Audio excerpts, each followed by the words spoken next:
अब मान्य सदस्य राजेन्द्र प्रसाद लिङदेन, समय 6 मिनेट।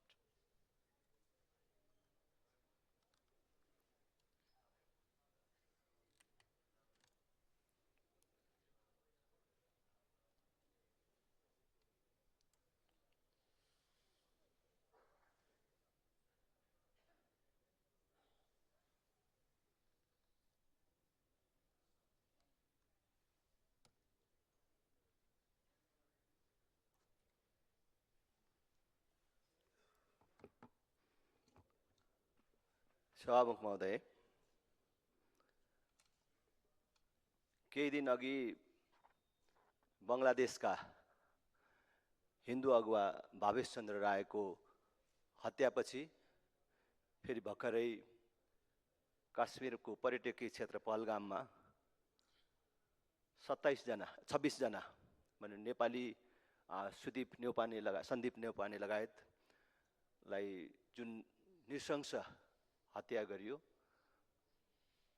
मानवता विरोधी, हिन्दुत्व विरोधी ती सबै क्रियाकलापको म घोर भत्सना र निन्दा गर्न चाहन्छु। सभामुख महोदय, यो बजेट अधिवेशन जो प्रारम्भ भएको छ, बजेटको बारेमा, प्रक्रियाको बारेमा म धेरै टिप्पणी गर्न चाहन्न। बजेट फेरि पनि गोजीबाटै बन्ने हो, नेताहरूको निर्वाचन क्षेत्र केन्द्रित हुने नै हो। तर पनि कामना गर्छु सुधार होस्, बजेट पुस्तिका च्यात्नुपर्ने, विरोध गर्नुपर्ने नबनोस् र अहिलेको कमजोर अर्थतन्त्रलाई सम्बोधन गर्ने र सुधार गर्ने खालको बन्न सकोस्, यति मात्रै म शुभकामना व्यक्त गर्न चाहन्छु। आज पनि कुराहरू भए र विगतमा पनि यहाँ धेरै कुराहरू उठ्छन् कि यो राजसंस्थाको कुरा गर्नु भनेको प्रजातन्त्रको विरोध गर्नु हो भन्ने जुन गलत भाष्य निर्माण गरिराखिएको छ, यो गरिमामय संसदमा र जनताका प्रतिनिधिहरूले त्यो गलत परिभाषा चाहिँ लाउनुहुन्न भन्ने म आग्रह गर्न चाहन्छु। राजसंस्थाको कुरा गर्नु प्रजातन्त्रको विरोध गर्नु होइन, लोकतन्त्रको विरोध गर्नु होइन र राजसंस्था र प्रजातन्त्र एक अर्काका विकल्प होइनन्। दुनियाँका धेरै समृद्ध देशहरू छन्, सुखी र सम्पन्न देशहरू छन् जहाँ लोकतन्त्र र राजसंस्था सँगसँगै छन्।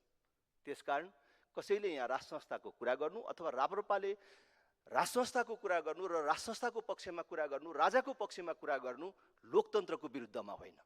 यो गलत भाष्य नलगाइयोस् भन्ने कुरा र यो गलत भाष्य निर्माण नगरियोस् भन्ने कुरा म सबै माननीय सदस्यहरूलाई, सबै राजनैतिक दलहरूलाई आग्रह गर्न चाहन्छु। लोकतन्त्रको विरोधी को छ र लोकतन्त्रको पक्षमा को छ भन्ने कुरा व्यवहारले देखाउने कुरा हो। लोकतन्त्रको ठुल्ठुलो डङ्का पिटेर त्यो लोकतन्त्रवादी हुँदैन। व्यवहारमा निरङ्कुश चरित्र गर्ने, हिजो राजाले यस्तो गरेको थियो भनेर आज अरू दलहरूमाथि, अरू विपक्षीहरूमाथि आफू चाहिँ नै निरङ्कुश व्यवहार गर्ने अनि आफू चाहिँ ठुलो लोकतन्त्रवादी हुने। गृहमन्त्रीजी यही हुनुहुन्छ। मैले सधैँ भन्छु, म कसैलाई नराम्रो कुरा गर्न चाहन्न, होच्याएर कुरा गर्न चाहन्न, तर यस्तो विषयहरू कतिपय कुराहरूमा म खरो पनि छु जो म छोड्दिनँ पनि। अस्ति चैत 15 गते जुन घटना तिनकुनेमा घट्यो, तपाईहरुले एउटा भाष्य निर्माण गरिराख्नु भएको छ, राजावादीहरूको हिंसात्मक प्रदर्शन भनेर भनिन्छ। त्यो हिंसात्मक प्रदर्शन थियो भने, त्यो सुनियोजित रूपमा हिंसात्मक क्रियाकलापका लागि थियो भने आजसम्म तपाईहरुले प्रदर्शनकारीहरूबाट एउटा लाठीसम्म किन पक्रिनु भएन?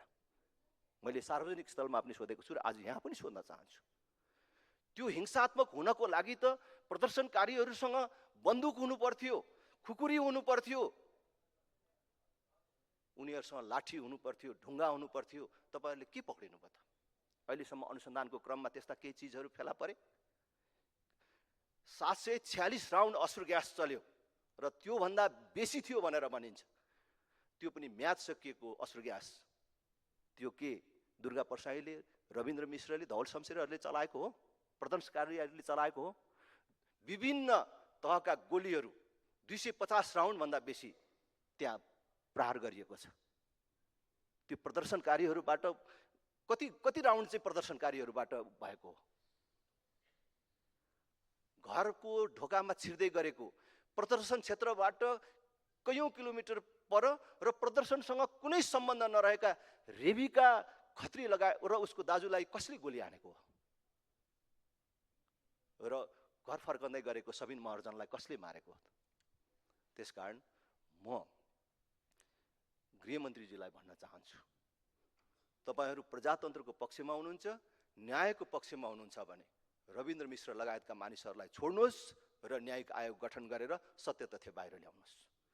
हामीसँग त रेकर्ड छ गृहमन्त्रीज्यू, भाटबटेनीको लुटपाटमा सत्तारूढ पार्टीको, तपाईकै पार्टीको सहमहामन्त्रीको छोरा पक्राउ परेको छ।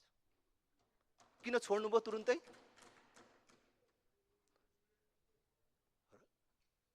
तपाईको नेताको छोराले रक्सी लिएर गयो,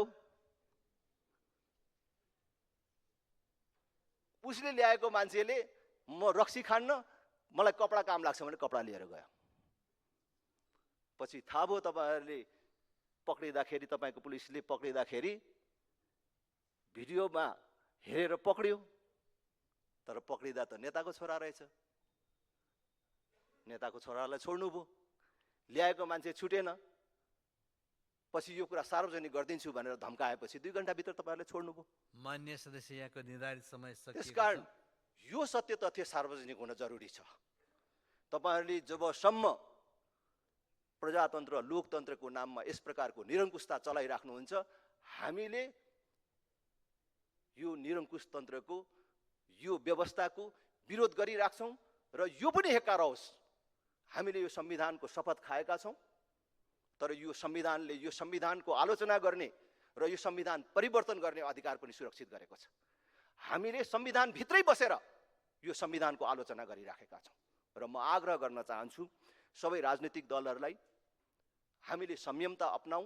अब समस्या प्रणालीमै आयो, नेतृत्वको कुरा मात्रै होइन। त्यसकारण तपाईले जबरजस्ती गरेर यो प्रणाली जोगिनेवाला छैन। त्यसकारण सल्लाहबाट, सहमतिबाट यो प्रणालीमा सुधार गर्नुपर्छ। भ्रष्टाचार कसले गर्छ? नेताले गर्छ। कारबाही कसले गर्ने? अख्तियार र अदालतले। अख्तियारमा को छन्? राजनैतिक दलले नियुक्ति गरेका मानिसहरू छन्। अदालतमा को हुन्छन्? तपाईले सिफारिस गरेर नियुक्ति गरेका मानिसहरू छन्, अनि उनीहरूले कारबाही गर्छ। व्यवस्था यस्तो निर्माण गर्नु भएको छ, अनि यस्तो व्यवस्थाको आलोचना नगरेर जनताले यो व्यवस्थाको समर्थन गर्छन्। त्यसकारणले यो व्यवस्थामा आमूल परिवर्तन हुन जरुरी छ। घमण्ड त्याग्नुहोस्। तपाईहरुले प्रदर्शन गर्नुभएको ठुलठुलो लगानीका प्रदर्शनहरू पनि जनताले भर्खरै हेरिसकेका छन्। जनता अब कता गइसके भन्ने कुरा। त्यसकारण अब यो वेगलाई तपाईहरुले रोक्न सक्नुहुन्न। अब नयाँ सहमति गर्नुपर्छ, नयाँ सम्झौता गर्नुपर्छ। राजादेखि सबै गणतन्त्रवादीसम्म हटाउने, सबै राजनीतिक दलहरू समेत हटाउने हाम्रो मौलिक व्यवस्था निर्माण गरेर जानुपर्छ। कपीले काम लागेन। कुनै एउटा राजनीतिक दर्शन र आर्थिक प्रणालीले, म सक्छु प्रणालीले काम गर्ने रहेनछ भन्ने कुरा त हामीले दुईटा छिमेकीबाट उदाहरण लिनुपर्छ। उत्तरपट्टि चीन, त्यो कुन राजनीतिक प्रणालीले काम गरेको होला, अनि दक्षिणपट्टि भारत। विपरीत राजनीतिक प्रणाली भएका देशहरूले गरिराखेको आर्थिक प्रगतिबाट हामीले सिक्नुपर्छ। उनीहरूले लिइराखेको लाभबाट सिक्नुपर्छ र हामीले पनि कसैको कपी होइन, मौलिक प्रणाली निर्माण गरेर जाउँ र देशलाई दुर्घटनाबाट जोगाउँ भन्ने अपिल गर्न चाहन्छु। धन्यवाद। अब